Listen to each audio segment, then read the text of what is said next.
Bonsoir à tous et bienvenue à cette cérémonie. Vous êtes 600 ce soir sur cette plage, autant que les commandos d'Afrique qui ont débarqué. Vous êtes face à la chapelle construite à l'emplacement de la gare, d'où sont partis le lieutenant-colonel Bouvet et ses hommes pour rejoindre le mont Biscard, où est installé leur PC. 600 commandos, c'est à la fois un chiffre important en soi, mais aussi insignifiant face aux 400 000 soldats qui vont participer à ce débarquement. Mais c'est surtout un chiffre très impressionnant quand on sait qu'ils se sont tous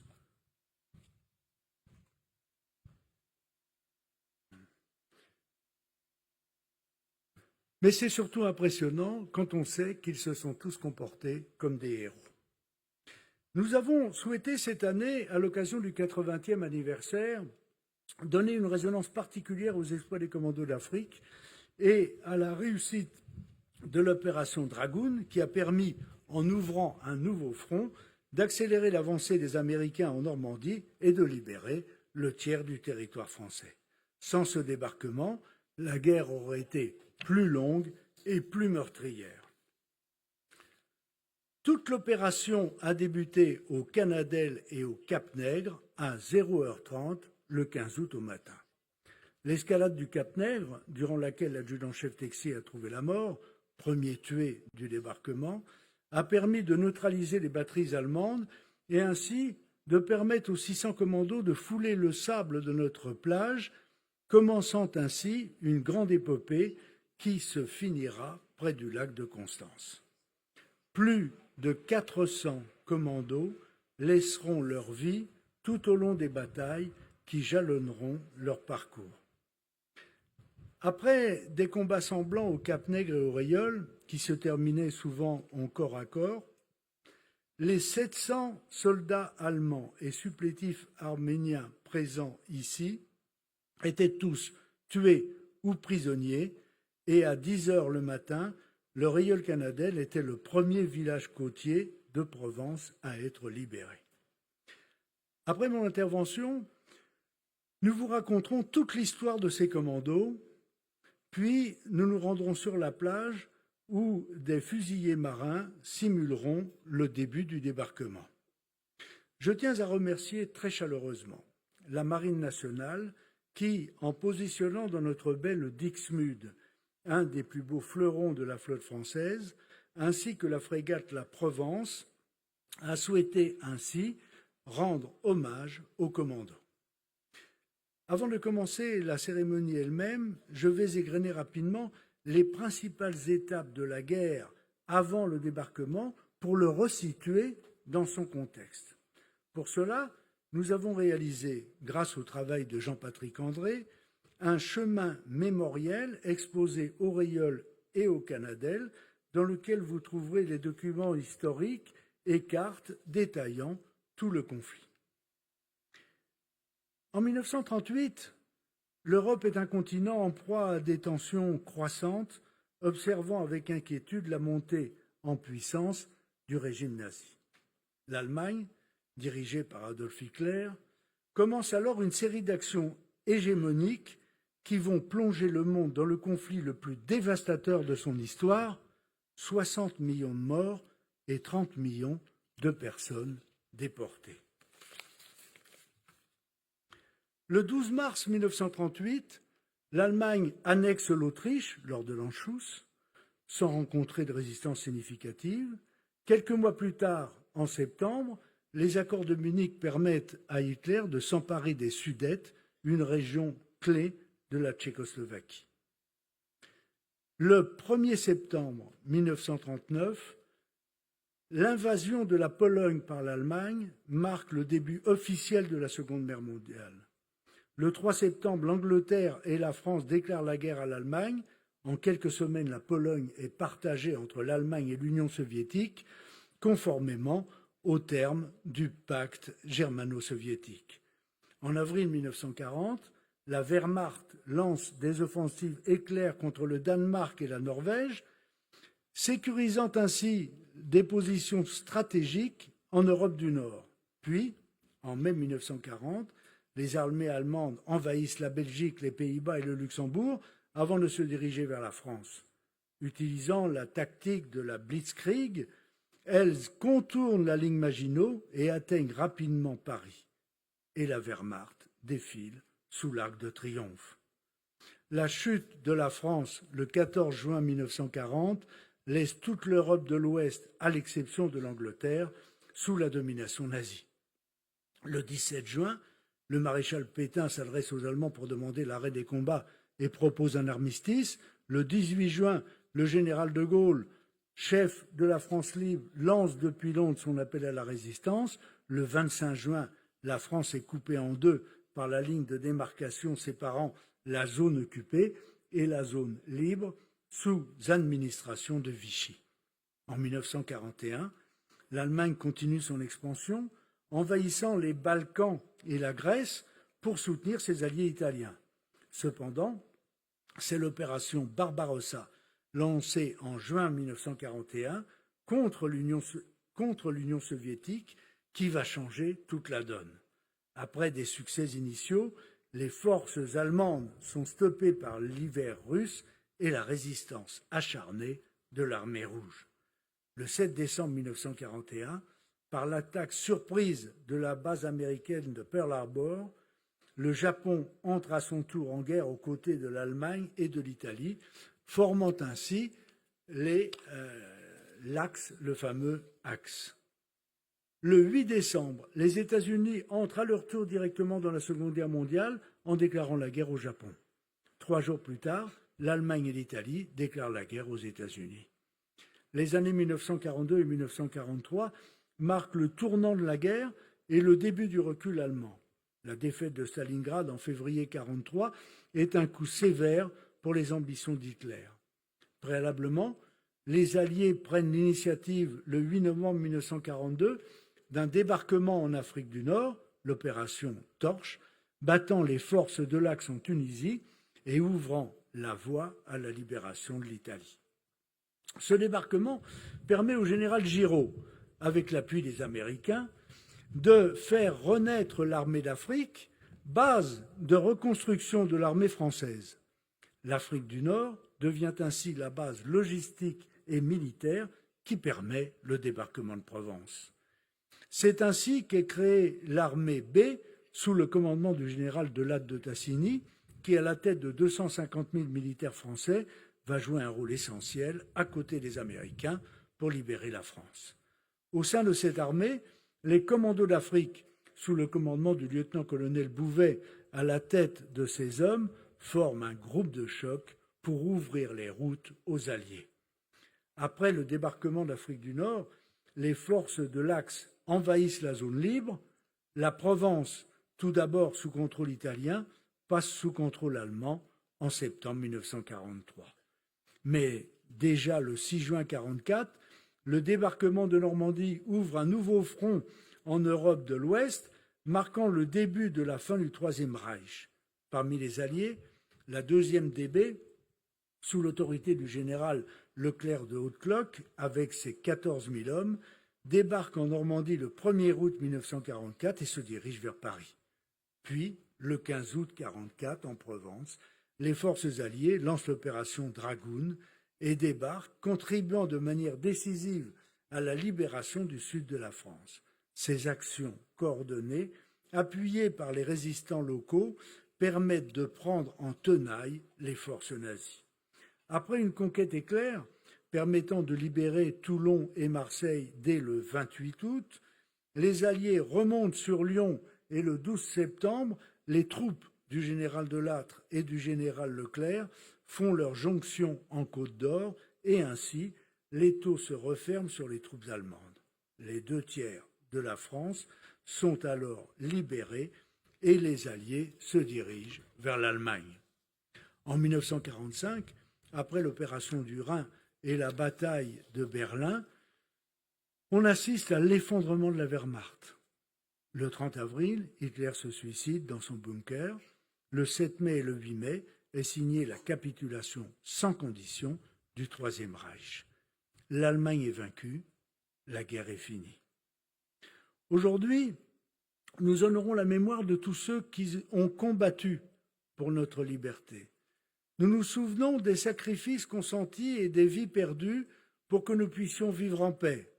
Cet anniversaire doit nous rappeler l'importance de la vigilance et de l'unité face à toutes les formes de tyrannie, ce qui est malheureusement toujours d'actualité aujourd'hui. En ce jour de commémoration, nous renouvelons notre engagement envers les valeurs de liberté, de démocratie et de justice. Que la mémoire de tous ces combattants vive en nous, inspirant ainsi toutes les générations à défendre ces idéaux avec la même détermination, avec la même ardeur.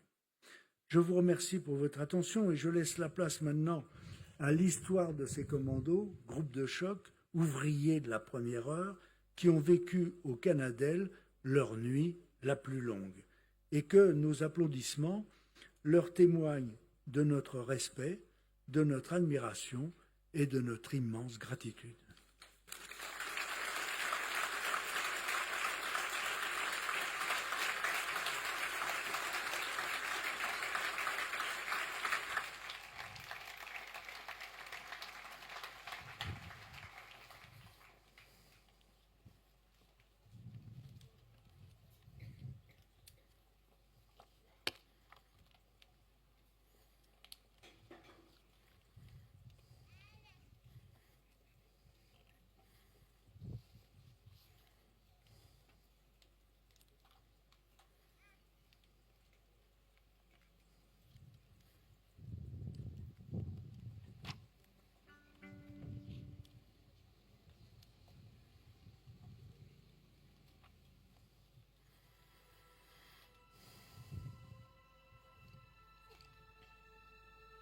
J'ai Elisa Grélé et je suis l'arrière-petite-fille de Marius Viot, qui était résistant. Il y avait l'occupation italienne et donc il ne supportait pas qu'il y ait des gens qui viennent s'installer chez lui. Je m'appelle Claude Zunino, je suis né en 1936 au Rayol et j'ai donc connu l'occupation depuis l'âge de 4 ans à 8 ans. Je m'appelle François Bonnard, je suis donc le fils de Guy Baudin, qui était un jeune sous-lieutenant qui a débarqué sur la plage du Canadel avec le colonel Bouvet et 600 autres commandos d'Afrique. Il a commencé à faire des missions de renseignement, regarder un peu qui fait quoi, comment, et puis à un moment donné, il est parti au camp de jeunesse, et là, ça a commencé où il s'est dit, il y a vraiment un problème.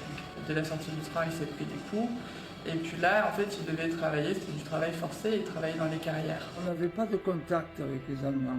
Il n'y avait qu'une chose qui était très gênante, c'était le couvre-feu. Le soir, à partir de la tombée de la nuit, on ne pouvait plus sortir. À un moment donné, il a compris qu'il y a quelque chose qui se tramait, et en fait, c'était le départ pour l'Allemagne. Donc il a commencé à se dire, il faut que je m'échappe. Il est tombé sur un collègue à lui qui devait partir en prison pour avoir volé un bout de pain. Donc là, il s'est dit, oulala, mais c'est vraiment la catastrophe ici. Ils ont commencé à s'échapper. Mon pauvre père, qui était un monsieur très débrouillard, avait une radio dans la cave. Et cette radio donnait des indications, c'était les Français parlent français. Arrivés à la gare, ils sont passés entre les mailles du filet jusqu'à tomber sur un contrôleur, le chef de gare. Il les a fait rentrer dans un train sous les cartons. Ça ne savait pas vraiment si c'était un résistant, s'ils allaient vraiment retourner sur Toulon ou si justement ils allaient les remettre aux Allemands. Ils ont fait confiance parce que de toute manière il n'y avait pas le choix et en effet ils sont rentrés sur Toulon. Il était forcément dans la clandestinité, il a quitté la famille, il est allé se cacher dans le maquis, donc c'est juste à côté de la maison. Il a entendu le soir où le débarquement allait être, il allait tomber des grelons, que les gens devaient se mettre à l'abri, que tout. Donc, dans la soirée, nous sommes montés dans la colline, il y a une galerie, et nous sommes allés nous mettre à l'abri dans cette galerie. Ils savaient qu'ils étaient appelés, comme tous les commandos, à faire des actions d'éclat. Mais ça pouvait être par mer, par terre ou par les airs. Il se trouve qu'ils n'ont pas été parachutés, mais ils étaient prêts à le faire. Ils sont capables de se déplacer la nuit, devant des obstacles, de passer aussi bien sur un terrain plat qu'un terrain pentu avec des rochers. D'ailleurs, ceux qui ont escaladé le Cap Nègre l'ont fait avec un guide de haute montagne d'Algérie. Nous étions 3 familles. Il y avait la famille Meyer qui habitait juste au-dessus de nous et la famille Féléguédu qui était le boulanger du Rieul. La galerie se trouvait à environ 200 ou 300 mètres au-dessus de la boulangerie. Dans la nuit, il descendait au four et il faisait du pain et remontait le pain. C'était un monsieur qui était très courageux et très généreux. Mon arrière-arrière-grand-mère lui faisait des petits paniers de nourriture qu'elle cachait et puis il allait les récupérer. Et au moment où la Gestapo est venue, ça a été une catastrophe à Muren.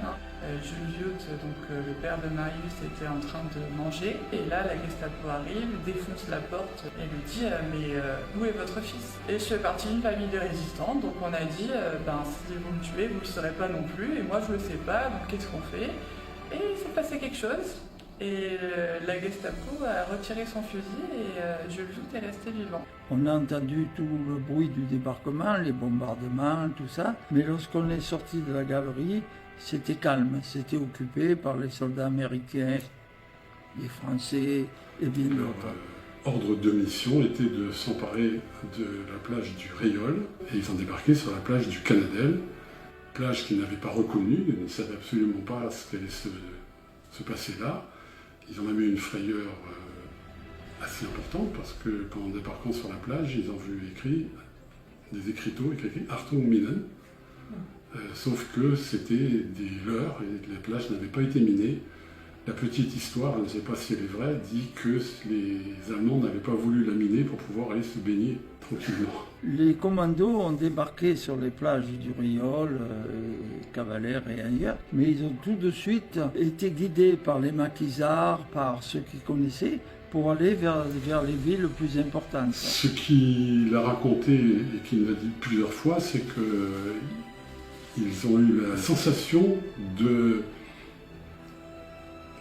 s'approcher vraiment de la terre quand ils ont senti l'odeur du maquis.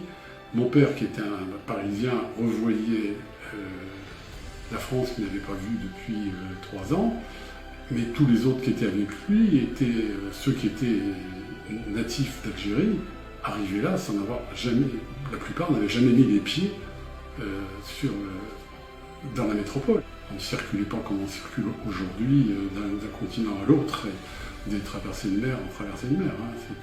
Mon père, à ce moment-là, a eu un épisode assez qui m'a marqué, puisque l'adjudant-chef Grosset, qui était l'aide de camp du colonel Beauvais, qui portait évidemment le fanion des commandos, à un moment, quand ils sont arrivés devant la gare du Canadel, l'emplacement de l'actuelle chapelle, le colonel Beauvais a appelé Grosset. Et Grosset, donc, évidemment, il est parti voir, et il a confié le fanion au mon père. Et l'usage veut que le porteur de fanion traverse les routes, le premier. Donc mon père a été amené à traverser cette route départementale 559, je crois, le premier en emmenant pas large, parce qu'il n'avait toujours pas eu de contact avec les Allemands, mais il ne savait pas du tout s'ils avaient été vus, pas vus. Donc ça a été une grande frayeur, mais il a passé cette départementale sans anicroche. Et après, Bouvet a donc changé tous les plans. Il a envoyé le 3e commando rejoindre Ducournau sur le Cap Nègre. Et puis avec tout son PC, ils sont montés sur le Mont Biscard, de nuit, dans le maquis. C'était le moment de sa jeunesse, certes, mais c'était quand même une jeunesse assez mouvementée, c'est le moins qu'on puisse dire.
Tout a commencé par un effondrement, une débâcle.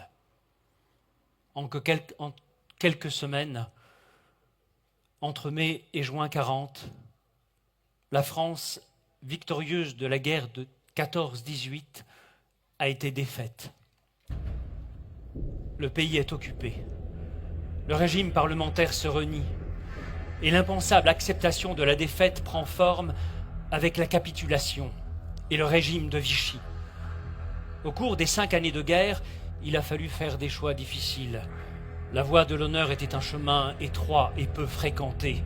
Le héros d'hier pouvait basculer dans l'ignominie, le notable devenir lâche, le plus anonyme être capable d'un coup d'éclat, le banal devenir sublime.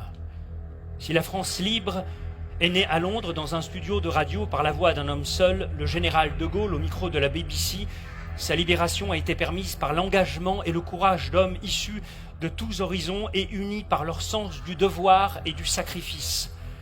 Les volontaires du groupe de commandos d'Afrique, placés sous le commandement du lieutenant-colonel Bouvet, ont combattu à l'avant-garde de l'armée française et des forces françaises libres au nom d'une terre lointaine qu'ils n'avaient souvent jamais foulée, la France. Ce soir, ensemble, souvenons-nous.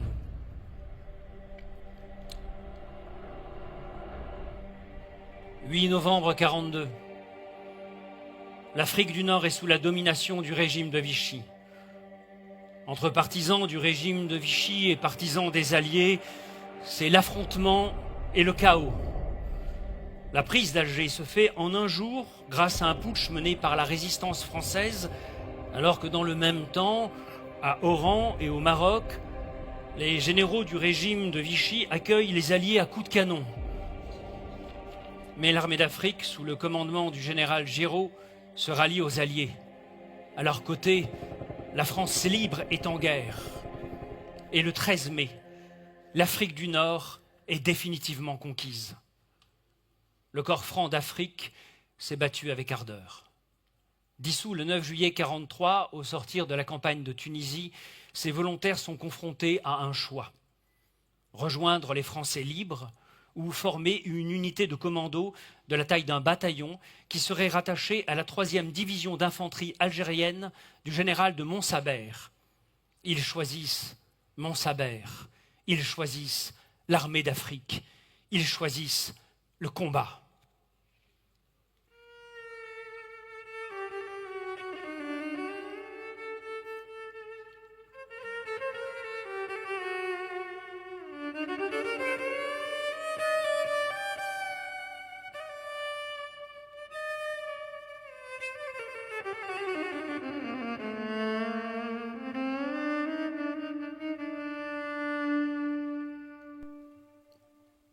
Plage de Sidi Ferrouk, décembre 1943. Le bataillon des commandos d'Afrique défile au son de la nouba d'un régiment de tirailleurs marocains. Il en émane une impression de solidité et de force. Le lieutenant-colonel Bouvet prononce devant ses hommes les paroles du serment.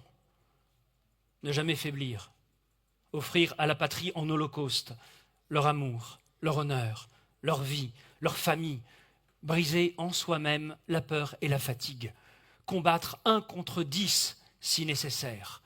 En un mot, ne jamais faiblir.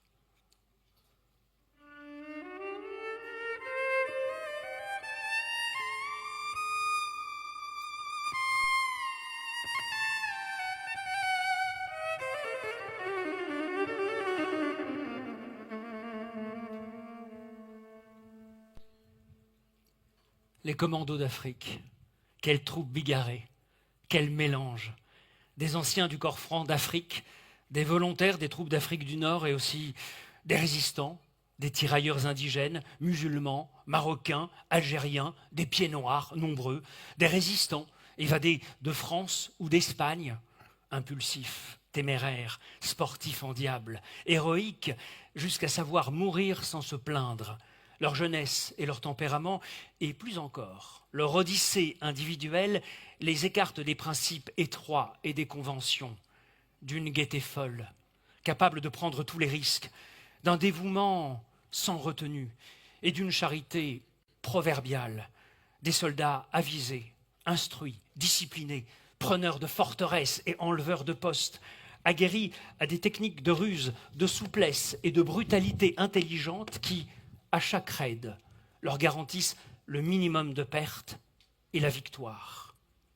Les démons de l'aube, comme Bouvet lui-même les appellera.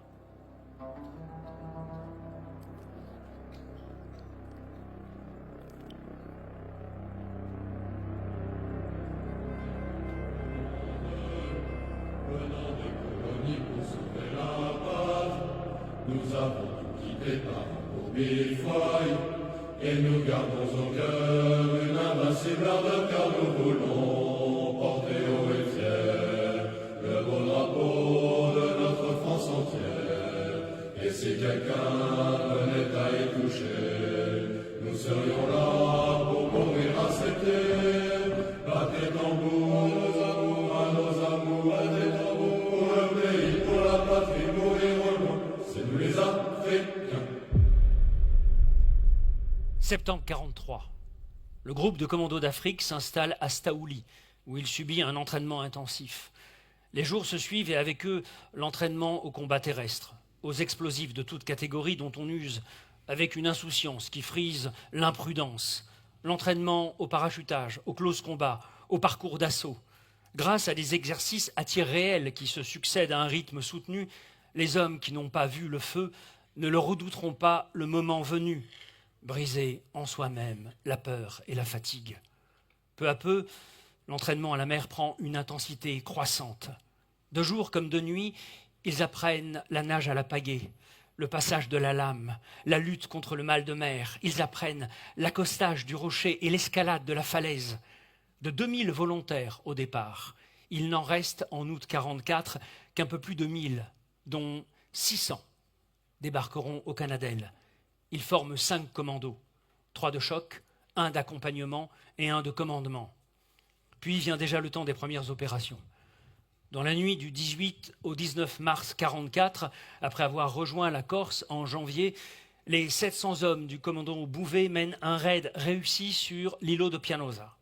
Du 16 au 20 juin, ce sont les combats de la libération de l'île d'Elbe, menés avec une efficacité redoutable. Enfin, le 11 juillet, l'unité fait mouvement vers Civitavecchia sur les côtes italiennes. À peine débarqué, le commandant Bouvet file à Naples retrouver le haut commandement allié. Le général Patch l'accueille avec chaleur et la mission des commandos est enfin confirmée.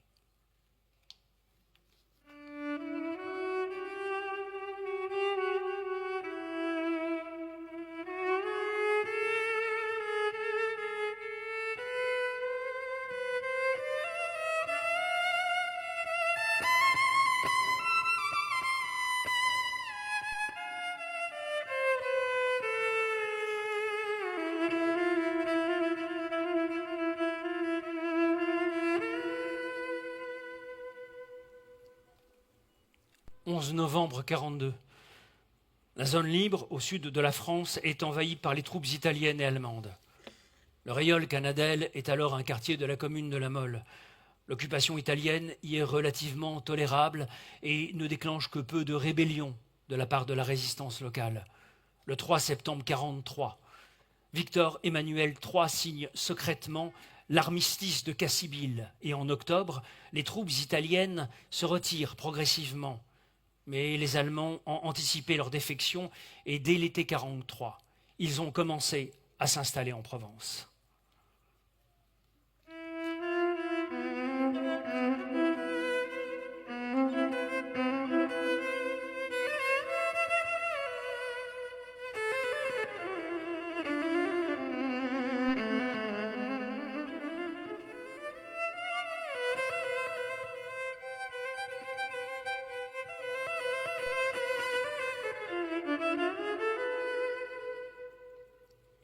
Au Rayol, comme partout, l'occupation allemande est beaucoup plus angoissante. Le couvre-feu dispense ses règles draconiennes. Au soir, les lumières des habitations, des commerces et même les feux des voitures doivent être occultés sous peine de tir allemand après une unique sommation. Lichthaus, éteignez les lumières. Et les lumières s'éteignent pour laisser place à une obscurité oppressante. Les ténèbres s'épaississent autour des crimes, des persécutions, des cachots et des camps. L'ombre du nazisme s'étend en Provence, l'ombre des déportations, de la faim et du froid, l'ombre des couvre-feux, du rationnement et du marché noir, l'ombre de la peur face à ce que l'on sait, ou pire encore, face à ce que l'on redoute, sans même savoir.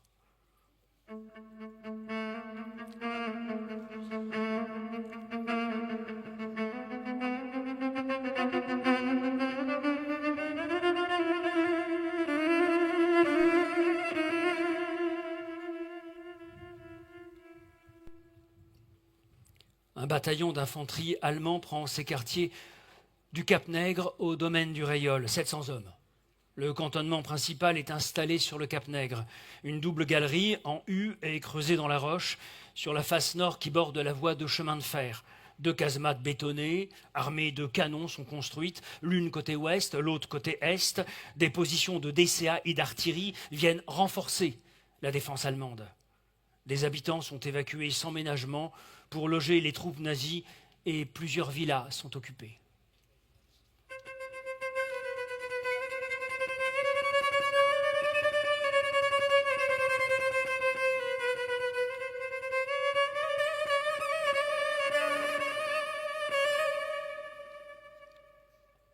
Les troupes d'occupation investissent également le domaine du Rayol, alors propriété de l'avionneur Henri Potez.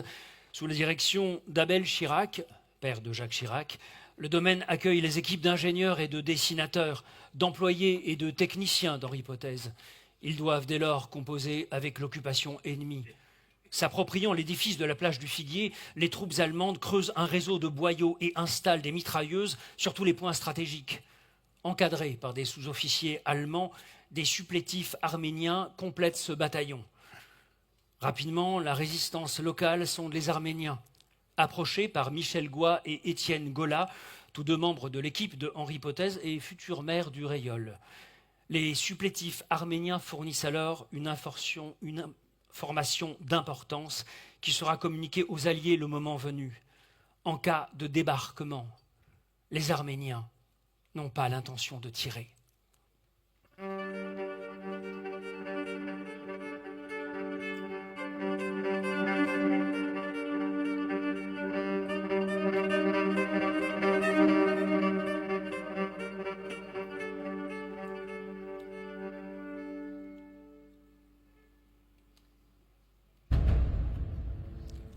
Alors que les ténèbres du nazisme s'étendent, le décret Nacht und Nebel, nuit et brouillard, ordonné par Hitler à systématiser la déportation sans jugement et la disparition physique des résistants.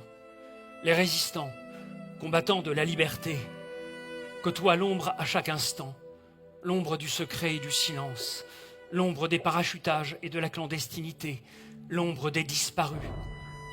En Provence, la résistance s'étend comme une vaste toile d'araignée tissée par de nombreux réseaux clandestins.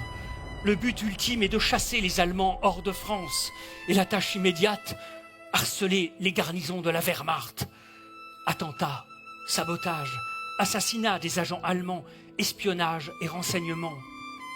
Pour aider la résistance, Londres fait exécuter des parachutages d'armes, de munitions, de matériel de transmission, d'argent et de médicaments. De nuit, des agents des services secrets sont déposés ou parachutés en lien étroit avec les résistants. Partout sur la côte, isolés, dispersés par petits groupes ou mêlés à la population, les hommes et les femmes des maquis veillent dans l'ombre et mènent la vie dure à l'occupant.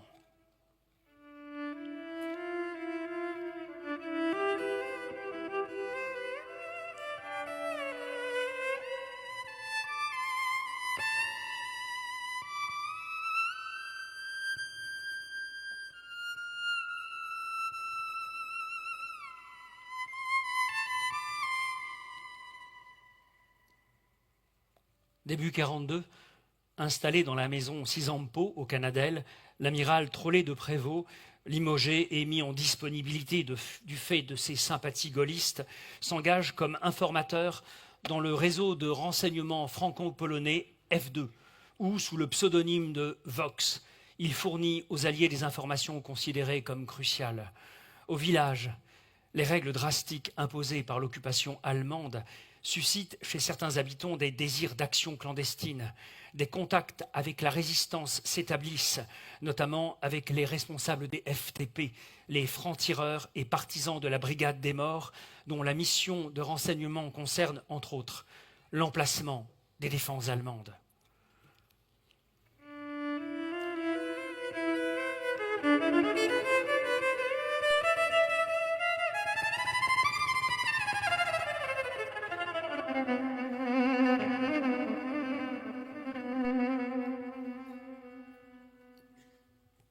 Overlord.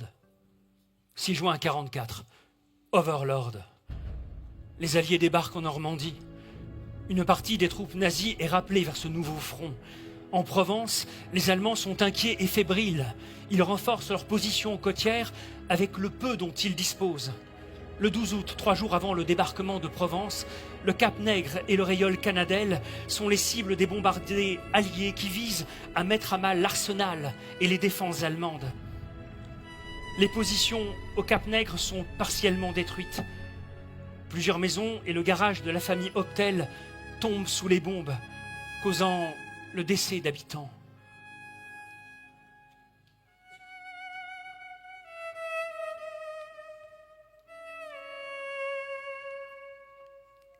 Le 14 août, à 19h, dans sa maison de Saint-Tropez, l'ingénieur René Girard vient de brancher sa radio. Gérard dirige le groupe de résistance de la région des Morts et depuis 20 jours, ces hommes sont maintenus en alerte constante dans l'attente d'un débarquement imminent. Comme tous les soirs, les messages se succèdent sans aucune signification. Comme tous les soirs, Gérard conserve l'écoute jusqu'à la fin de l'émission. Gabi va se coucher dans l'herbe. Pendant une fraction de seconde, le cœur de Gérard s'arrête. Il n'en croit pas ses oreilles, il n'en croit pas Radio Londres. La phrase est suivie d'une seconde. Nancy a le torticolis. Puis, stupéfait, Gérard entend le dernier message. Le chasseur est affamé. Le chasseur est affamé. Il en a le souffle coupé.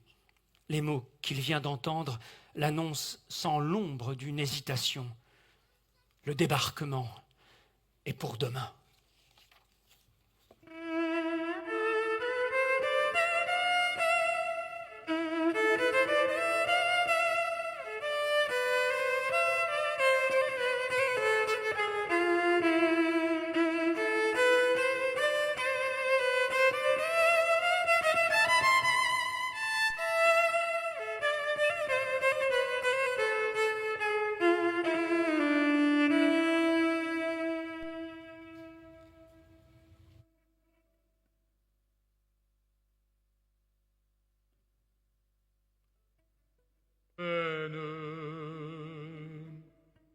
Amis, entends-tu les cris sourds du pays qu'on enchaîne? Où partisans, ouvriers, paysans, c'est l'alarme. Ce soir, l'ennemi connaîtra le prix du sang et des larmes. Montez de la mine, descendez des collines, camarades. Sortez de la paille les fusils, la mitraille, les grenades. Où les tueurs à la balle et au couteau, tuez vite. Où saboteur, attention à ton fardeau, dynamite. C'est nous qui brisons les barreaux des prisons pour nos frères. La haine à nos trous, c'est la faim qui nous pousse, la misère. Il y a des pays où les gens au creux des lits font des rêves. Ici, nous vois-tu, nous on marche et nous on tue, nous on crève. Ici, chacun sait ce qu'il veut, ce qu'il fait quand il passe. Ami, si tu tombes, un ami sort de l'ombre à ta place. Demain, du sang noir séchera au grand soleil sur les routes. Sifflez, compagnons, dans la nuit la liberté nous écoute.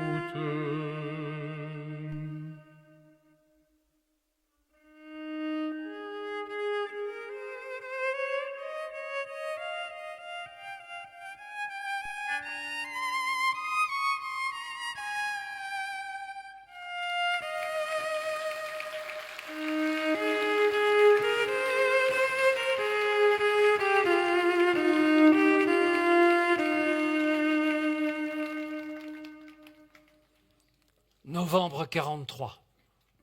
Conférence de Téhéran.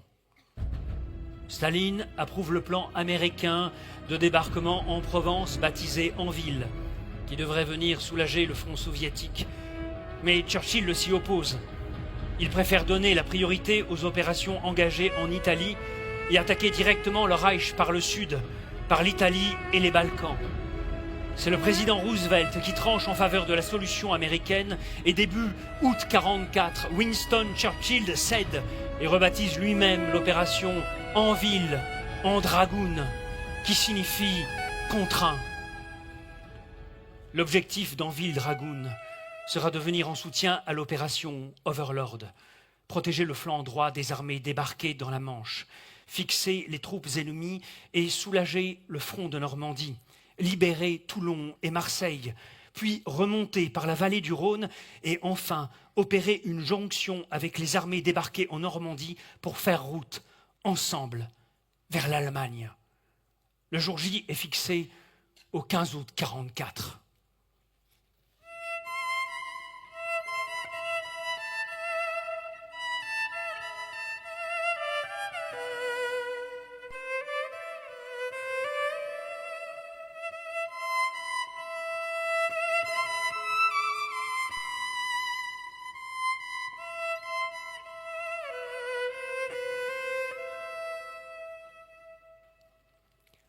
C'est près de 450 000 hommes qui s'apprêtent à s'engager dans le débarquement de Provence.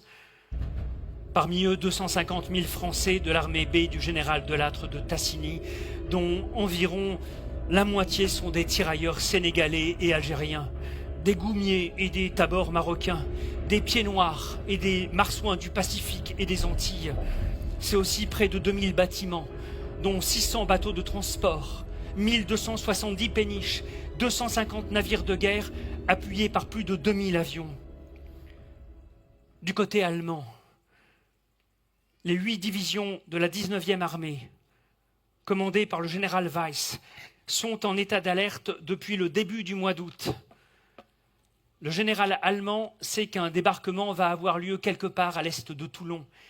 Il a également parfaitement conscience de la faiblesse de son dispositif défensif. À l'aube du 15 août, c'est 210 000 soldats qui sont cantonnés dans le sud de la France, dont plus de 50 000 sur la côte.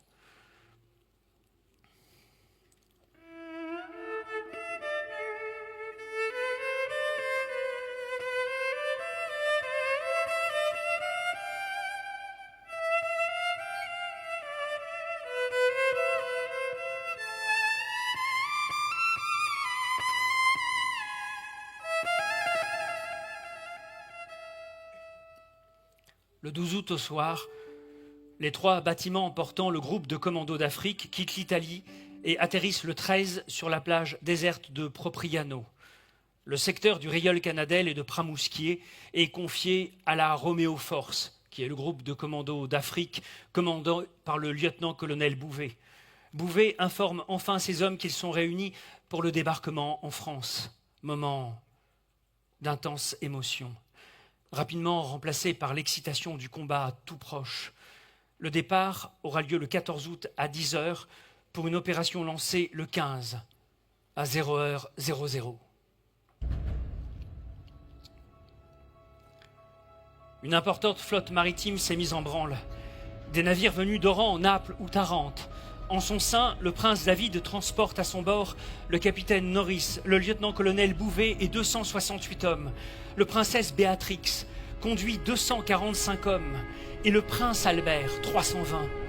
Pour tromper l'adversaire, la flotte se dirige d'abord vers Gênes, puis au soir, elle bifurque secrètement et met le cap sur la côte provençale. En mer, par un soleil radieux, les commandos d'Afrique se sont préparés toute la journée en vérifiant armes et équipements. À 18 h, les haut-parleurs de bord ont diffusé un message du contre-amiral Davinson, patron de la flotte de débarquement. Les officiers et les équipages des marines alliés saluent le colonel Bouvet et sont fiers d'être unis au groupe de commandos dans cette bataille de la libération de la France. Que Dieu vous bénisse et vous garde, contre-amiral Davinson. La réponse de Bouvet est immédiate. Nous inclinons notre fanion devant les pavillons des marines amies. Nous nous rendons compte de l'honneur qui nous est fait et remercions le commandement. Nous sommes sûrs d'en être dignes.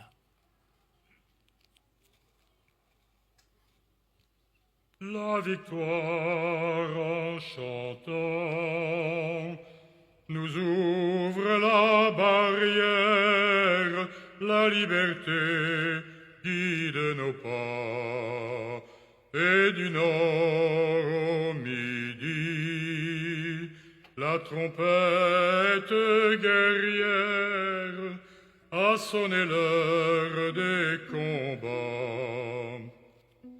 Tremblent les ennemis de la France, rois ivres de sang et d'orgueil, le peuple souverain s'avance, tirant descendait au cercueil. La République nous appelle, sachons vaincre ou sachons périr.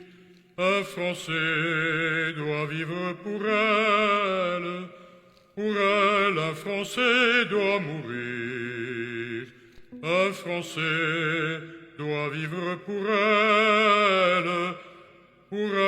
un Français doit mourir.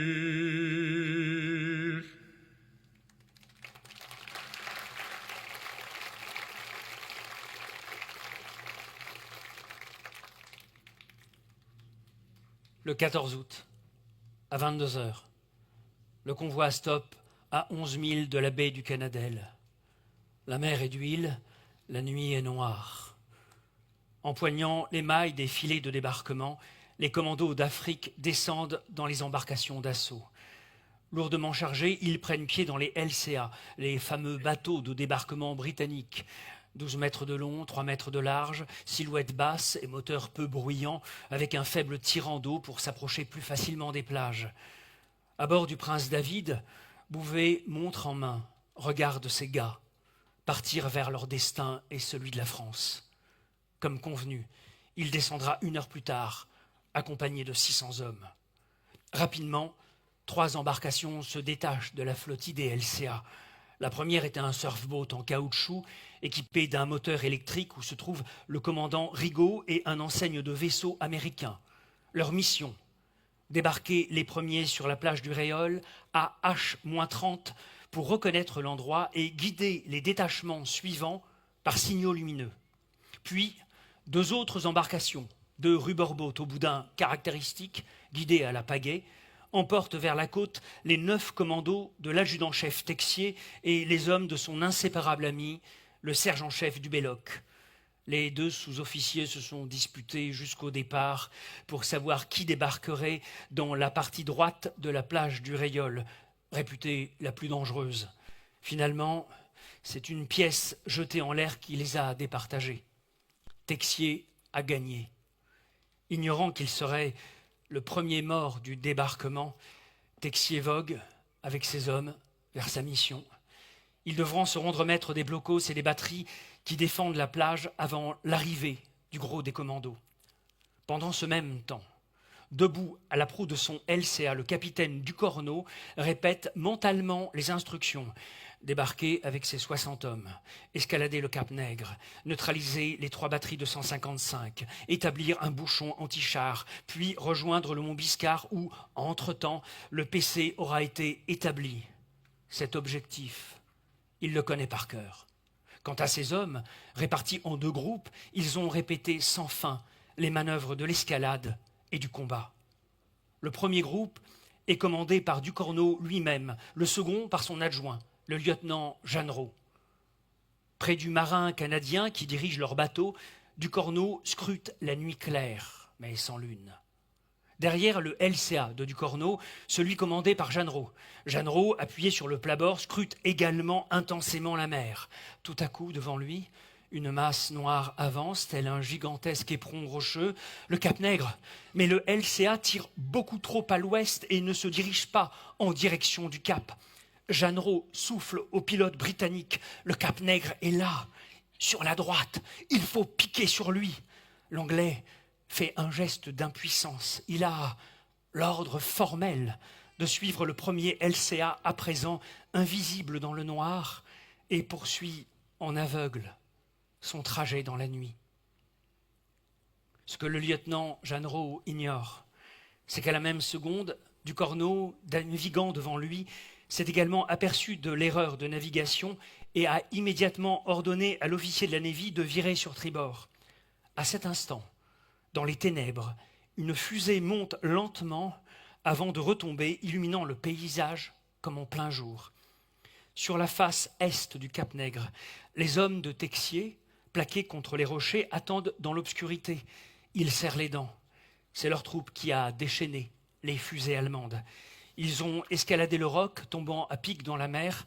Ils sont tombés sur une patrouille ennemie et ont essuyé un premier jet de grenades. Leur chef, l'adjudant-chef Texier, a été touché de plein fouet. Ils ont vu son corps retomber de roche en roche et, respectant la consigne du silence, il a agonisé sans desserrer les dents, en commando, en attirant les Allemands dans son secteur. Le sacrifice de Texier laisse le champ libre à Ducorneau, qui est en passe d'atteindre la face ouest, où il va pouvoir aborder. Ducorneau et ses hommes prennent pied sur le rocher. La falaise du Cap Nègre les surplombe, abrupte et vertigineuse. Tous savent que là-haut, 3 canons de 155, à l'abri de leurs casemates bétonnées, les attendent avec leur contingent de soldats. Ducorneau se tourne prestement vers Daboussi, un commando pas comme les autres, spécialiste de la haute montagne et membre du club alpin d'Alger. Daboussi, c'est à vous. Le montagnard s'approche de la paroi rocheuse et vérifie la longue corde qui pend à son ceinturon. Puis, aspirant profondément, il se lance à l'assaut de la falaise à travers ronces et éboulis. En bas, pour Ducorneau et ses compagnons, l'attente est insupportable. Ils ont vu Daboussi grimper mètre après mètre, puis disparaître, happé par l'obscurité. Après d'interminables minutes, Daboussi émerge enfin sur le rebord du Cap Nègre, les mains et le visage en sang. Il balaie le paysage du regard, cherchant un tronc d'arbre résistant pour arrimer solidement sa corde et la laisser tomber 80 mètres plus bas, dans le vide. Ducorneau voit enfin descendre vers lui le chanvre rugueux. Il le saisit et, tirant sur ses bras, commence à monter. Derrière lui, lourdement chargés de 20 kilos d'armes et de munitions, ses commandos s'élèvent à leur tour un à un. Là-haut, le combat les guette et la mort les attend peut-être. Dans leur dos, la Méditerranée scintille d'un noir d'encre. Le vent faible apporte à leurs narines la senteur embaumée de la garrigue et des mimosas qui, dès le large, les avaient immédiatement frappés. Une demi-heure plus tard, les commandos sont groupés autour de leur chef, aplatis dans les buissons, prêts à bondir sur l'ennemi. Personne. Les Français sont suffoqués. Personne. Ils regardent autour d'eux, cherchant à distinguer dans l'obscurité quasi totale les batteries qu'ils doivent détruire. Et c'est précisément à ce moment-là qu'une nouvelle fusée monte lentement. Ducorneau découvre alors un paysage lunaire. L'aviation alliée a tellement bombardé le Cap Nègre que la végétation semble avoir été soufflée par un ouragan. Seuls les réseaux de barbelés sont encore là, au milieu des troncs d'arbres éclatés. Ducorneau lance un ordre ferme et presque chuchoté, mais que tous entendent et les pinces coupantes entrent en action. Les commandos aperçoivent brusquement les batteries, 2 seulement, car la 3e a sans doute été détruite par l'aviation.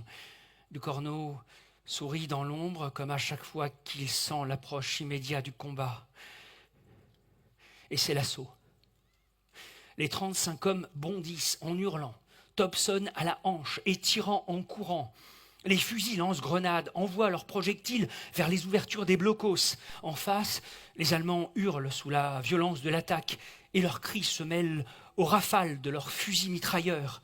Miaulement des balles, déflagration, grenades.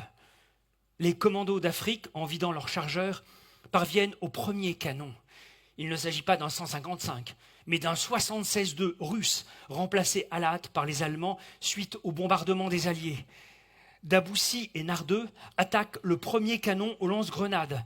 Le fracas de l'explosion n'est pas terminé que Nardeux s'élance déjà vers le second. Il y parvient au moment même où son camarade Pépion s'apprête à le neutraliser. C'est bien en plein combat que les commandos se disputent la victoire. Un Bangalore, vite, ordonne Pépion. En un quart de seconde, Pépion a glissé la torpille dans la gueule du canon. Moins d'1 seconde plus tard, une déflagration étourdissante les jette tous à terre. Lorsqu'ils se relèvent, ils découvrent leur chef, Ducorneau, Thompson sous le bras, tranquillement campé sur ses jambes au milieu de la batterie détruite, un sourire à nouveau posé sur les lèvres en sentant venir la fin du combat. Partout, les tirs décroissent d'intensité. La fumée noire se fait moins épaisse et un nouveau cri de triomphe signe la reddition des Allemands. Dans la pénombre, les bras levés, les commandos d'Afrique voient s'avancer vers eux les silhouettes vaincues des défenseurs du Cap Nègre. Les Allemands laissent 20 morts sur le terrain. Les commandos n'ont, eux, à déplorer que 2 blessés. Il est 1h45. Les démons de l'aube ont frappé. Le premier combat du débarquement est achevé. Le Cap Nègre est tombé.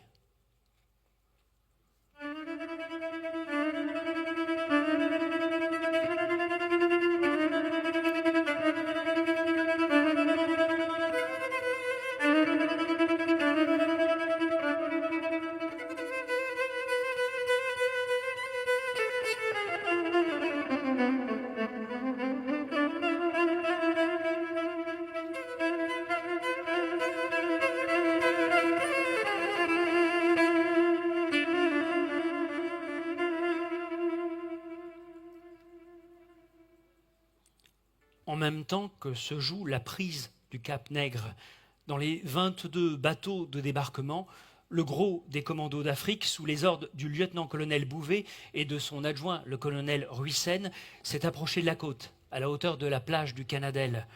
On sent l'odeur des pins, et c'est l'odeur de la France. À ce moment précis, le Cap Nègre s'illumine d'éclairs de mortier et de lueurs d'explosion. Des rafales résonnent et roulent jusqu'à la mer. Là-haut, c'est Ducorneau qui attaque. Mais le signal que le commando Rigaud devait leur envoyer reste invisible. Les marins fouillent désespérément la mer, cherchant à apercevoir les signaux lumineux. Ils ne savent pas que, devant eux, la plage est celle du Canadel, et non du Rayol où Rigaud, lui, émet bien depuis 1 heure, signal sur signal avec sa torche électrique. Bouvet réprime un sentiment de malaise indéfinissable. L'attaque serait-elle éventée? Puis, comprenant la possible erreur de la marine canadienne qui a dû lâcher les commandos quelques degrés à l'ouest du point prévu, il décide de ne plus attendre. D'un geste sec, il montre le rivage au midship canadien qui commande son LCA.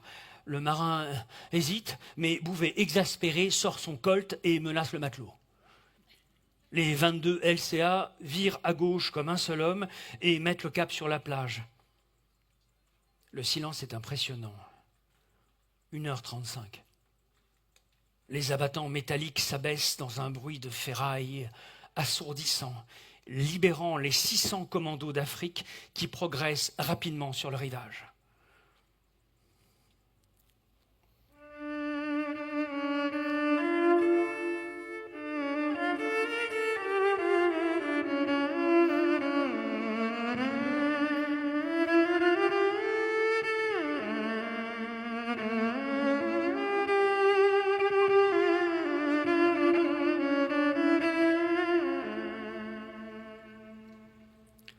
Après avoir traversé la Méditerranée, nombreux sont ceux qui, posant le pied sur le sable, embrassent la terre de France. La petite bande de sable est à présent noire de monde. Le piétinement des hommes semble déchaîner un monstrueux fracas dans la nuit. Il faut fuir cette zone de débarquement au plus vite. Mais où se trouve-t-il ? Ils forment une colonne et s'engouffrent sous les pins, piquant vers la crête qu'on devine dans la nuit. Ils arrivent à une voie ferrée et une gare. Une toute petite gare provinciale. Le capitaine Torel se détache de la colonne et frappe au volet d'une des porte-fenêtres. À l'intérieur, Antoine Pergola, le compagnon de la chef de gare, se méfie. « Qui est là ?»« Ici, l'armée d'Afrique, » répond Torel. Croyant à une manœuvre allemande, Pergola ne dit rien, cherchant sans bouger à évaluer la situation. « Ouvrez, bon sang, insiste Torel. Nous sommes les commandos d'Afrique, des soldats français. Vous n'avez rien à craindre. »« Ah, revenez demain. Ma femme va accoucher. » Quoique sidéré par la réponse, Torel est prêt à enfoncer la porte quand celle-ci s'ouvre finalement, offrant à Antoine Pergola, médusé, la vision surréaliste d'une colonne d'hommes au visage noirci, casqués et armés jusqu'aux dents, massés devant la petite gare. Et finalement, ce sera Antoine Pergola lui-même qui, à 2h du matin, leur servira de guide pour l'ascension jusqu'au mont Biscar où sera installé au lever du jour et comme prévu, le PC du lieutenant-colonel Bouvet. C'est ainsi que réussit le débarquement du premier élément français sur le sol du Rayol Canadel. C'est ainsi que dans les heures suivantes, 95 000 hommes débarqueront sur le sol de Provence. Débarquement dont Hitler dira qu'il fut le jour le plus sombre de sa vie. Le 15 août, en fin de matinée, les hommes du premier commando et ceux du commando d'accompagnement, soutenus par les tirs du croiseur USS Augusta, font échouer une contre-attaque de 2 compagnies allemandes. Les opérations se poursuivent. Au col du Cap-Nègre, dans une tranchée profonde, le médecin auxiliaire Jean Planck prend soin des blessés. Ici, c'est une suture rapide de plus de 30 cm. Là, c'est la jambe du sergent Miara, dont le pied a été arraché et qu'il faut cautériser. On souffre, mais on avance. Vers 18h, les premiers chars américains gravissent le col du Cap-Nègre et avancent vers le Lavandou.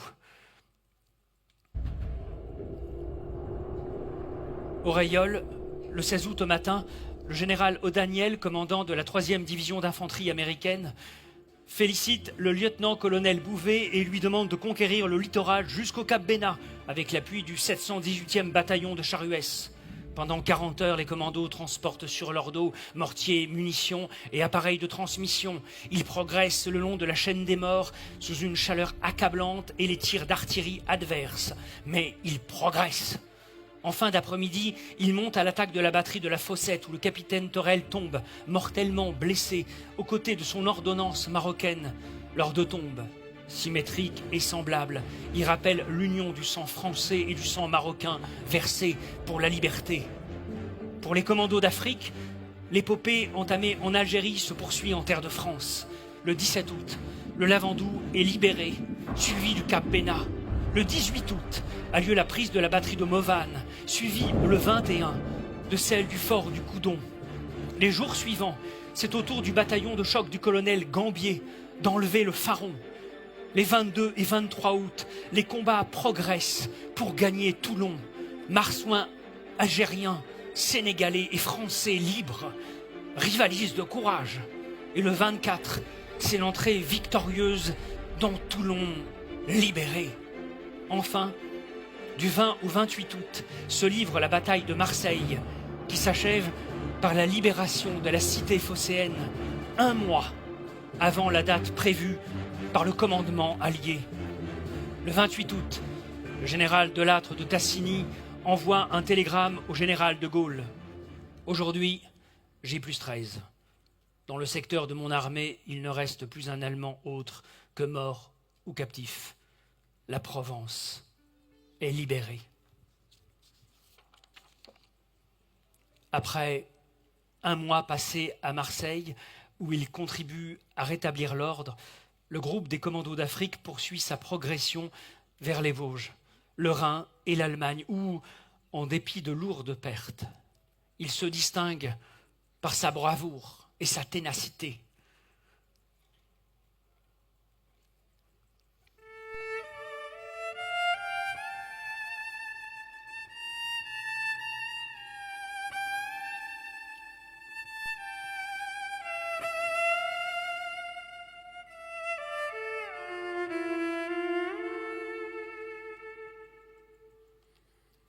Le 28 juin 1945, le groupe de commandos d'Afrique est cité à l'ordre de l'armée par décision du général de Gaulle, qui salue cette splendide unité qui, sous l'énergique impulsion de son chef, le lieutenant-colonel Bouvet, a pris une part éclatante à toutes les opérations qui ont conduit la première armée française victorieuse de l'Afrique du Nord au Rhin et qui a mené contre un ennemi tenace, une marche victorieuse au cours de laquelle 400 hommes du groupe de commandos sont tombés pour la France.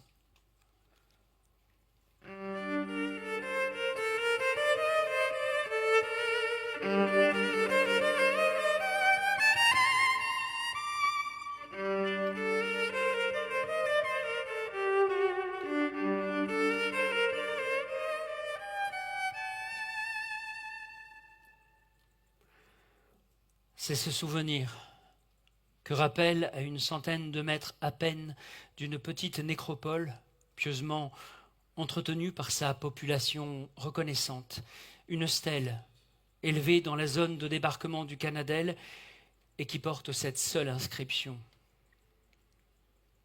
Passant.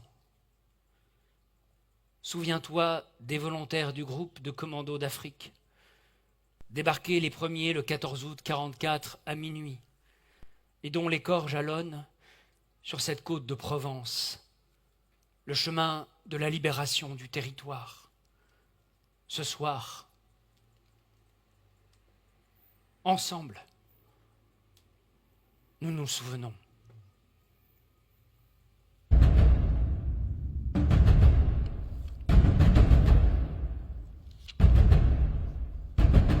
Les cloches de toutes les églises carillonnent à toute volée.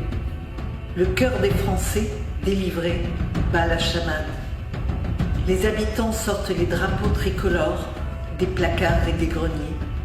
Des bals populaires s'organisent sur les places, débarrassées des tanks et des canons. Le matin, les derniers danseurs échangent un baiser d'adieu et les musiciens, épuisés, rangent leurs instruments. Alors, les maquisards apparaissent au grand jour, parés de leur auréole, de leur courage et de leur prise de position contre l'ennemi.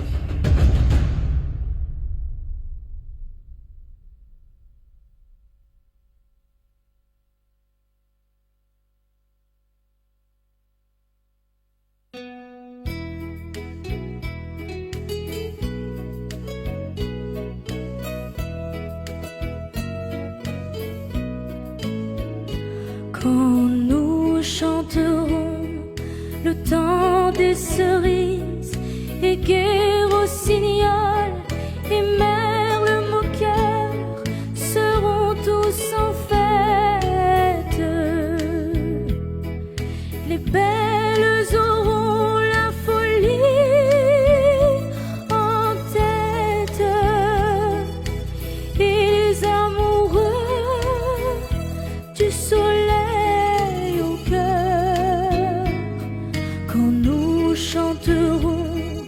le temps des cerises sifflera bien mieux le merle moqueur. Mais il est bien court le temps des cerises où l'on s'en va de cueillir en rêvant des pendants d'oreilles. Cerises d'amour aux robes pareilles, tombant sous la feuille en gouttes de sang.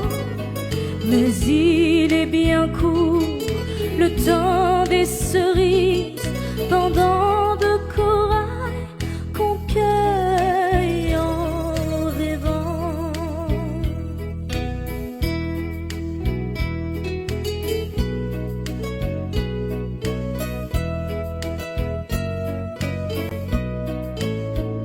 J'aimerais toujours le temps des cerises, c'est de ce temps-là que je garde au cœur une plaie ouverte.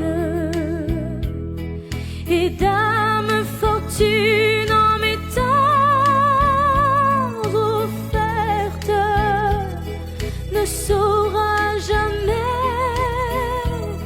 calmer ma douleur. J'aimerais toujours le temps des cerises et le souvenir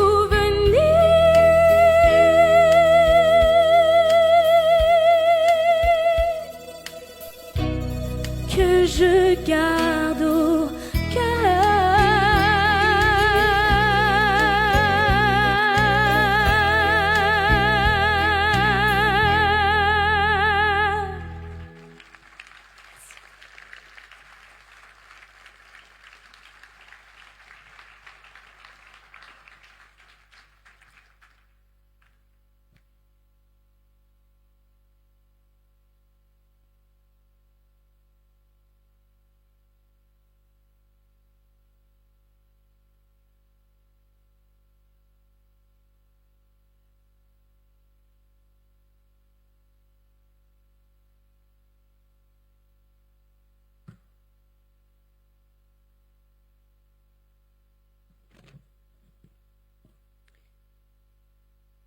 Monsieur le maire,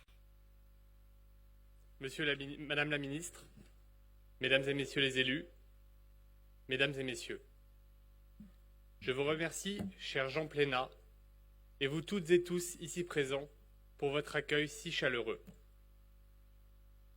Ma grand-mère Bernadette m'a chargé de vous exprimer sa profonde affection. Vous savez combien elle aime votre région, et particulièrement le Rayol, où elle est venue si souvent, avec Jacques, partager des moments de souvenirs et d'amitié. Je suis ému et fier d'être ici ce soir avec vous pour commémorer le 80e anniversaire du débarquement de Provence. Pour rendre hommage à cette armée qui, par son héroïsme et ses sacrifices, nous permet d'être là aujourd'hui et de vivre dans la liberté et en démocratie. Jacques Chirac n'a jamais oublié le Rayol. Il l'évoquait toujours comme ses années heureuses, de liberté et d'insouciance. Il disait aussi qu'il y avait beaucoup appris. Le Rayol fut pour Jacques, d'abord, le lieu des bonheurs de l'enfance libérée. Arrivé à 8 ans, sa famille s'y réfugiant durant la tragique occupation allemande, il y vécut les émotions de l'enfance sous le soleil de cette Provence qu'il aimait tant. Il fit ici des rencontres exceptionnelles. Parmi les habitants si chaleureux du village, ils étaient à peine 200 à l'époque, parfois exaspérés par la fougue du jeune Chirac qui ne laissait personne indifférent, mais profondément bon et bienveillant à son égard. Il gardera toujours des souvenirs émus de certains d'entre eux. Darius Zunino, son ami de classe, avec lequel il restera en contact après son départ. Ou Madame Superchi, son institutrice, qui l'emmènera à Saint-Tropez passer son certificat d'études, obtenu, disait-il, avec brio.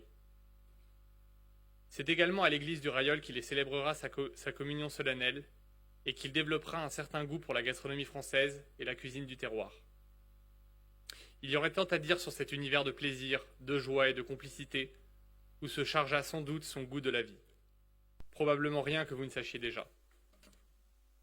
Mais ces années furent aussi celles de la gravité, qui forgèrent ses convictions profondes. Il restera marqué à vie par le bruit, la fumée noire dans le ciel, et n'oubliera jamais cette journée du 27 novembre 1942, jour du sabordage de la flotte française dans la rade de Toulon. Cela lui laissera un goût amer, une humiliation, une aversion pour la collaboration. Puis il y eut l'occupation italienne, suivie de l'occupation allemande, un moment particulièrement difficile pour les habitants.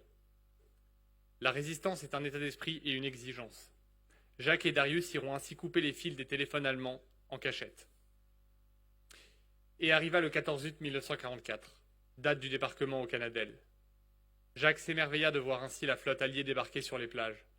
L'espoir succédait à la nuit dans son cœur, comme dans ceux des Rayolais. C'est ainsi qu'il fit une autre rencontre marquante, singulière, celle du général Diego Brosset, qu'il prendra d'abord pour un lieutenant. Ce dernier signera d'ailleurs les lettres adressées au jeune Chirac, ton lieutenant, signe de l'affection réciproque entre le héros et l'adolescent. Ce militaire fort et courageux inspirera le jeune Chirac, qui sera profondément meurtri d'apprendre sa disparition quelque temps plus tard, et ira jusqu'à écrire sur un panneau en bois « Avenue du général Brosset », et rebaptisera ainsi, à sa façon, l'angle de sa rue. Nous tenons peut-être là son tout premier acte politique. Cette rue sera effectivement officiellement rebaptisée ainsi quelques années plus tard par le conseil municipal. À la fin de la guerre, Jacques fête la libération et porte fièrement le drapeau français au milieu des militaires présents. Parmi les personnes dont il aura croisé la route à cette époque figure Michel Goy, qui deviendra en 1949 maire du Rayol, ainsi que Étienne Gola, qui lui succédera à la mairie pendant plus de 30 ans. Il n'oubliera jamais ce lieu magnifique où la lumière est dans les paysages et dans le cœur des habitants. Il restera pour toujours attaché aux souvenirs, aux expériences qui le transformèrent et firent irrémédiablement de lui quelqu'un de meilleur. Les années au Rayol Canadel dans la vie du jeune Chirac furent celles de l'émerveillement de l'enfance, ainsi que celles de la fin de l'innocence. C'est-à-dire ce qui permet à une personne de se construire. À ce titre, je voudrais dire l'émotion qui est la mienne aujourd'hui, en ce 14 août 2024, 80 ans après ces événements, de pouvoir rendre cet hommage à mon grand-père et à tous les habitants du Rayol. Le précipité chimique qui fera du jeune Jacques un homme politique de premier plan, puis un président admirable et un grand-père aussi formidable qu'atypique, n'aurait pas eu lieu sans ces épisodes. Tout au long de son parcours politique, Jacques Chirac est venu souvent au Rayol, et notamment en 1995, à peine élu président de la République, il viendra présider le 14 août la commémoration du débarquement. Et puisqu'il me revient aujourd'hui le privilège de m'exprimer au nom des miens, de tout cœur, je veux vous dire merci. Merci à vous, cher Jean Plénat. Merci aux élus de la ville du Rayol et à chacun de ses habitants. Je suis heureux et fier de partager avec vous ce moment d'hommage et de souvenir. Je vous remercie.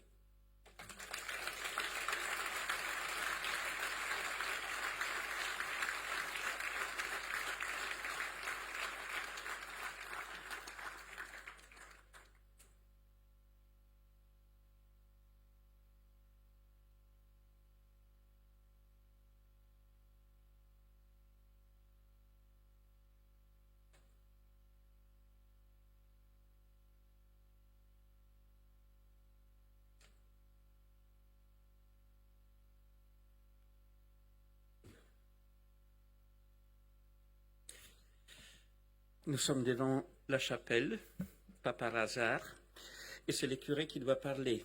Alors, on notre regarde sur l'histoire, pas seulement des forces militaires, des complots, la résistance, mais la spiritualité. Comme cette chapelle, c'est Notre-Dame du Rosaire, c'est très significatif. Alors, commençons avec le chant qui est prévu Ave Maria.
J'invite tout de suite Mathias Martin, qui va nous lire une petite prière à la fin, assez particulière. Et Notre-Dame du Rosaire, la chapelle. La chapelle, vous avez bien compris, c'est ici que les commandos d'Afrique arrivent. C'est ici qu'après, quand la gare routière est enlevée, les commandos d'Afrique, les vétérans des commandos d'Afrique, avec leur colonel Bouvet, demandent de construire cette chapelle.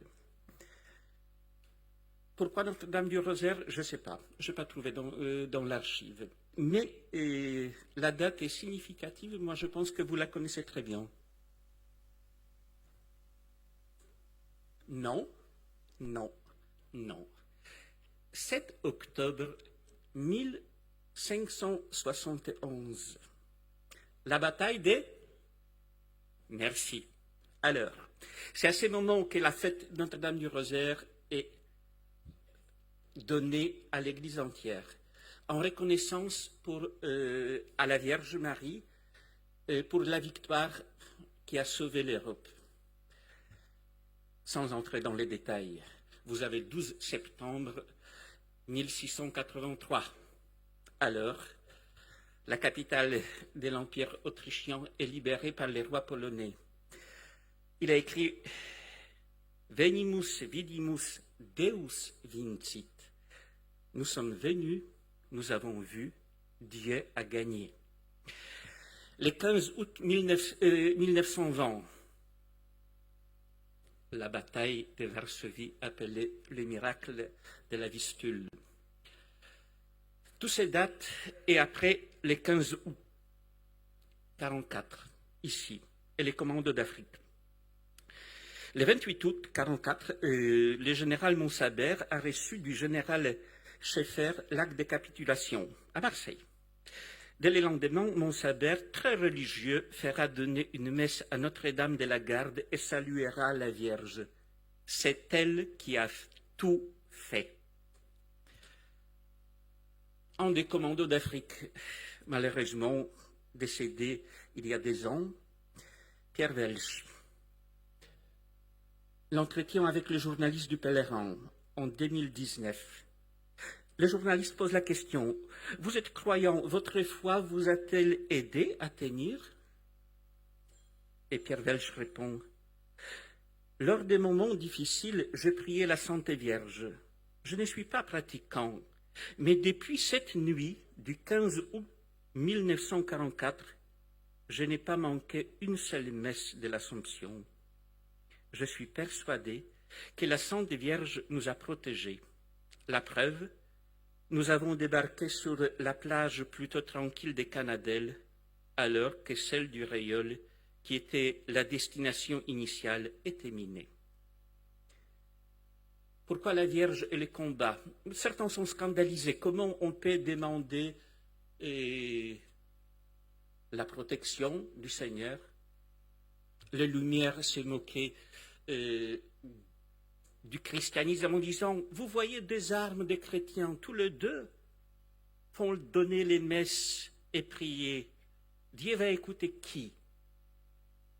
Alors, la Vierge et le combat.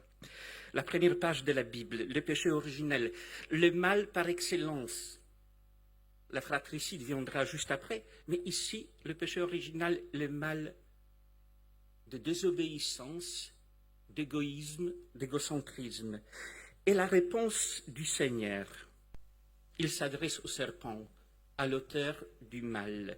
« Je mettrai une hostilité entre toi et la femme, entre ta descendance et sa descendance.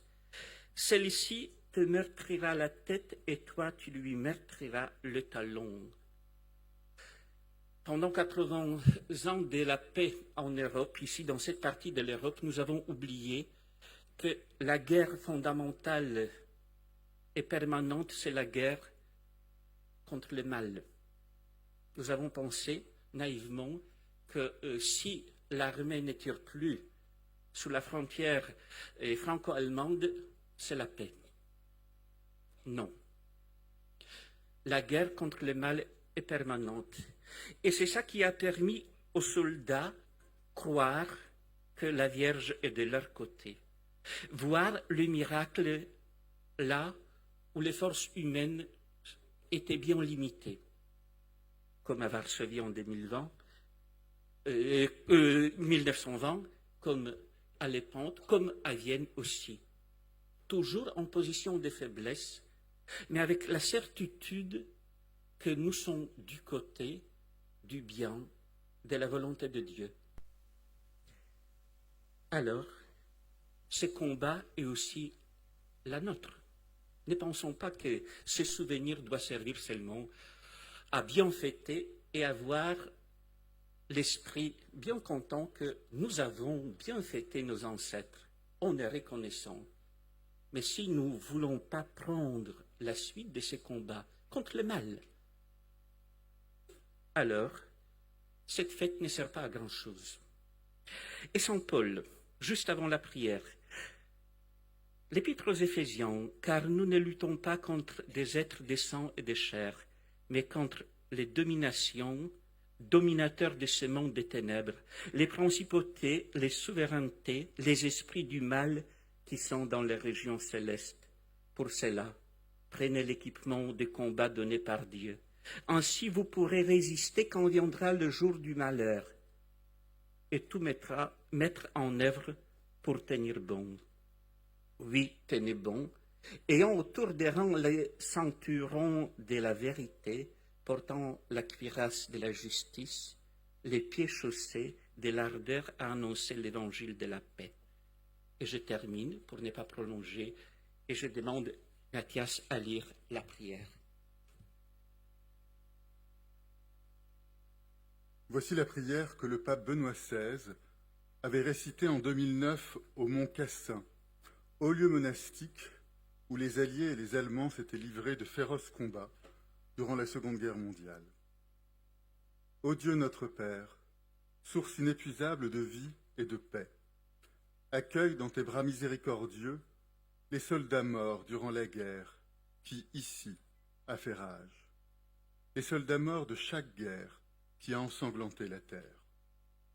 Accorde-leur de jouir de la lumière sans déclin qu'ils ont entrevue dans la foi et désirée durant leur pèlerinage terrestre.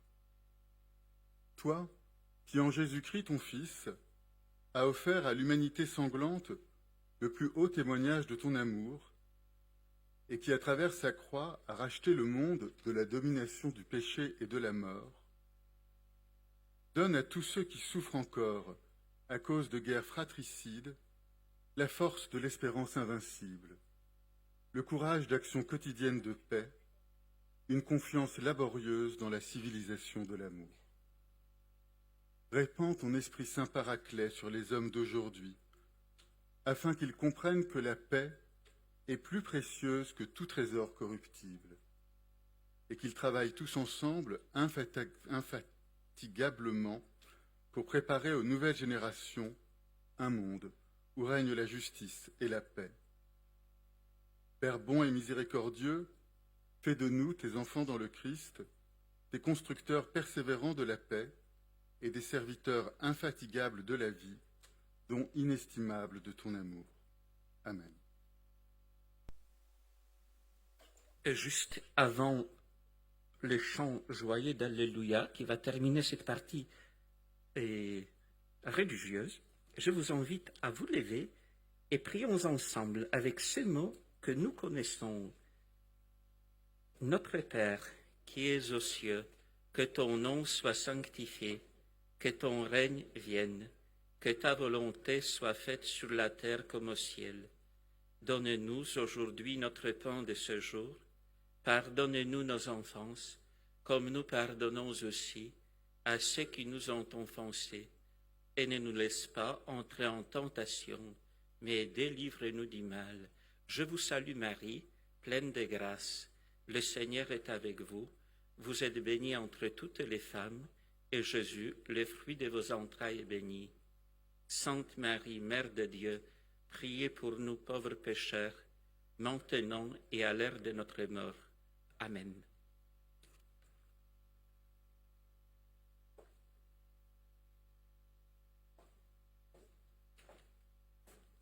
Merci. Merci.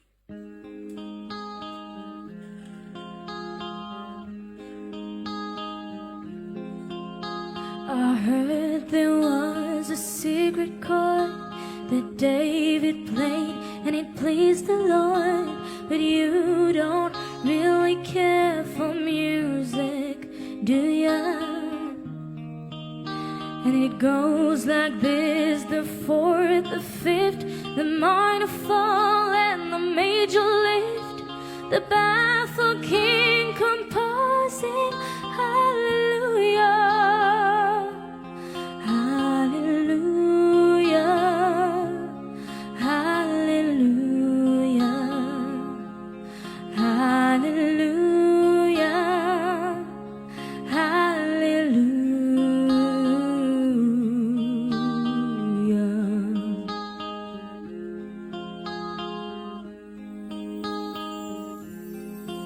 When your faith was strong, but you needed proof, you saw her bathing on the roof, her beauty and the moonlight overthrew you. And she tied you to the kitchen chair, she broke your throne and she cut your hair, and from your lips she drew the hallelujah. Hallelujah, hallelujah,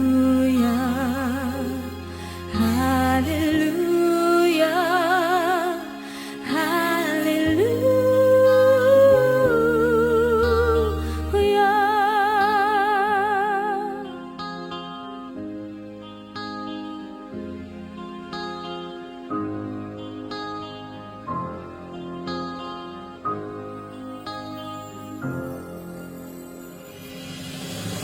maybe there's a God above, but all I've ever learned from love was how to shoot somebody who outdrew ya.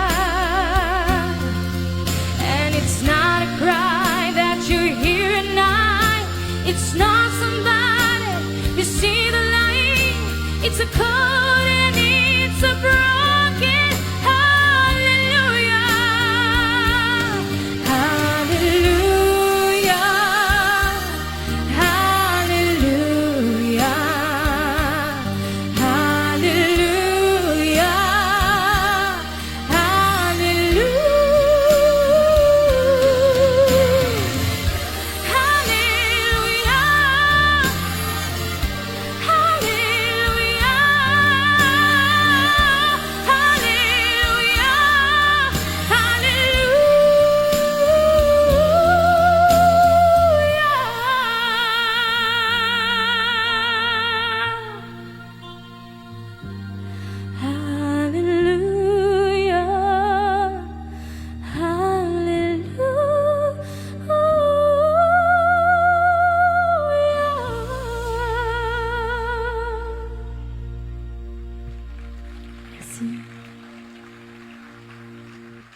Nous avons l'honneur d'accueillir Madame la ministre, secrétaire d'État auprès du ministre des Armées, chargée des anciens combattants et de la mémoire, Madame Patricia Miralles.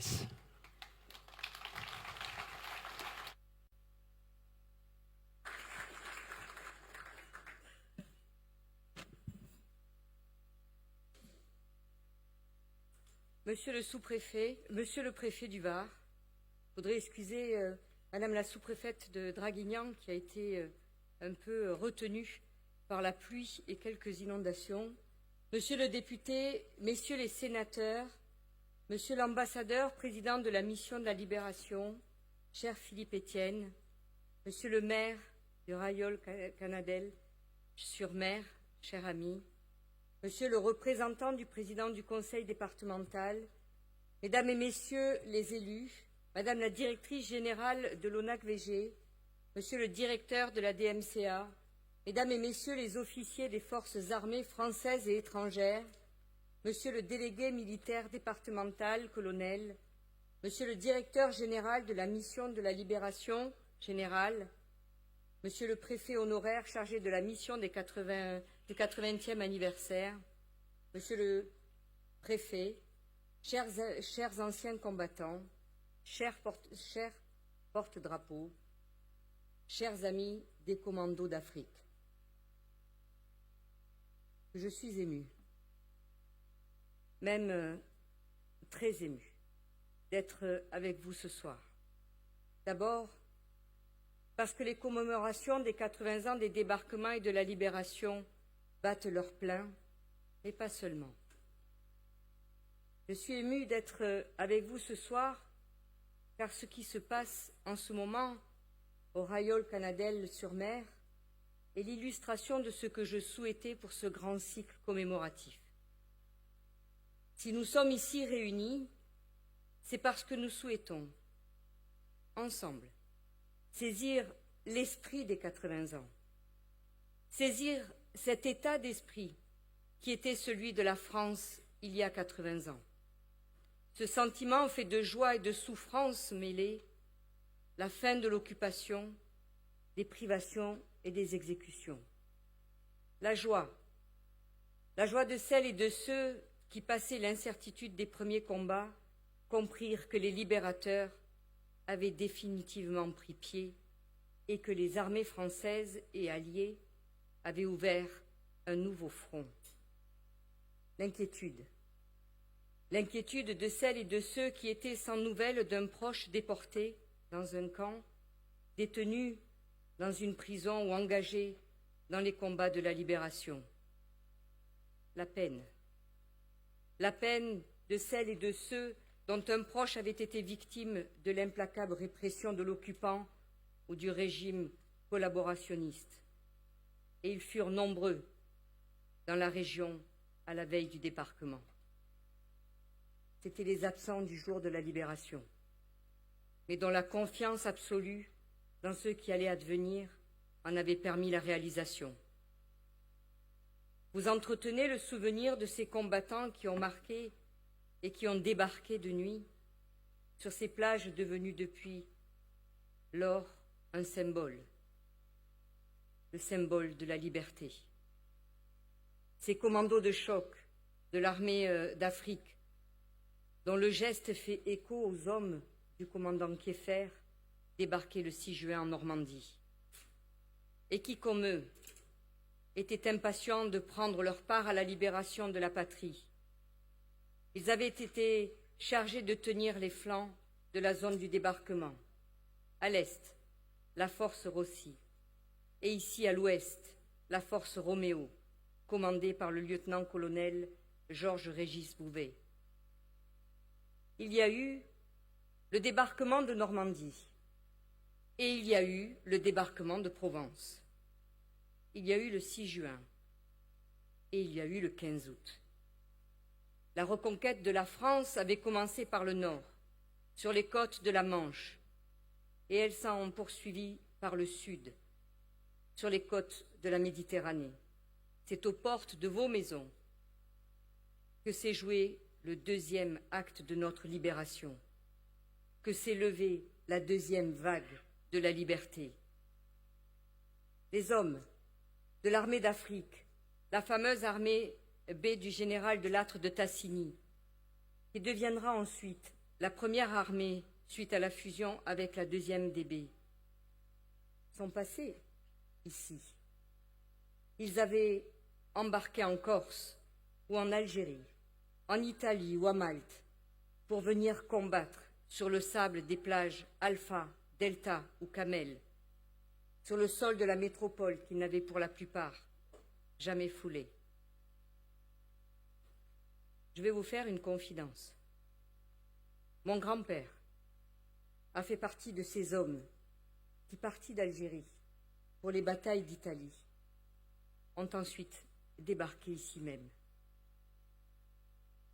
Les hommes de l'armée d'Afrique, tous ensemble réunis dans la camaraderie qui fait naître les combats victorieux et une soif de liberté et de justice, ont formé la première armée française à reprendre possession du sol français. Cette cohorte fières et diverses, composées des soldats des forces françaises libres, de ces unités d'Afrique qui avaient déjà prouvé leur valeur durant les âpres combats des fronts corses, italiens et nord-africains. Ils ont écrit ici des pages glorieuses, des pages dramatiques. Aussi, lorsque le commando du groupe naval d'assaut fut décimé par les mines à la pointe de l'Esquillon, dans la nuit du 14 au 15 août. Des pages victorieuses, quand l'audace bouscula tous les plans et permit la victoire après l'âpre combat à Toulon, à Marseille et partout ailleurs.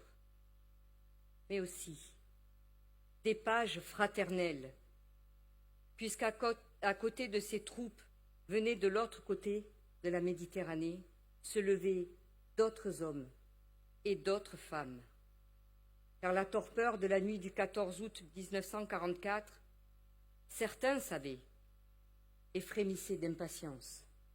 Les résistants qui, après de longs mois, parfois de longues années de sabotage et d'insomnie, avaient enfin reçu l'ordre de harceler l'occupant parce que le débarquement commençait. Il demeure de ces combats une certitude. Le débarquement de Provence est pour notre pays un acte de renaissance militaire après la débâcle de 1940. Alors aujourd'hui, souvenons-nous de l'occupant et de ses exactions. Souvenons-nous des sacrifices qui furent nécessaires pour s'en libérer. Souvenons-nous de ces vaillants soldats et honorons leur mémoire. Car 80 ans après, malgré le temps dont le passage érode tant de choses, leur vie et le sens qu'ils lui ont donné demeurent pour nous un exemple, un guide vers lequel nous devons nous tourner. Il est de notre devoir de transmettre leur histoire aux jeunes générations, à elles de se l'approprier, avant de devenir des passeurs de mémoire. Chère jeunesse, soyez fiers de cet héritage. Nous comptons sur vous. Vive la République et vive la France.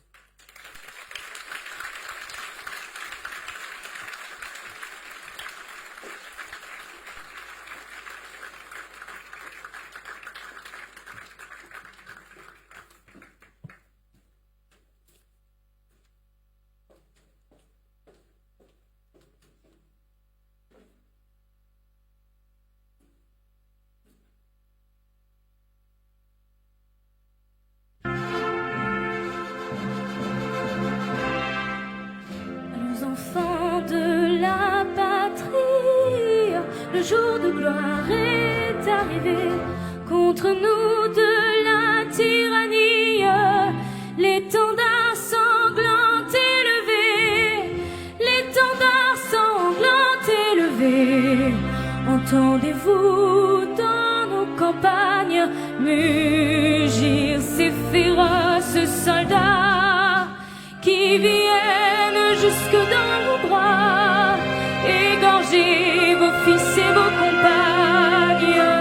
Aux âmes citoyens, formez vos bataillons, marchons, marchons, qu'un sang pur abreuve nos sillons.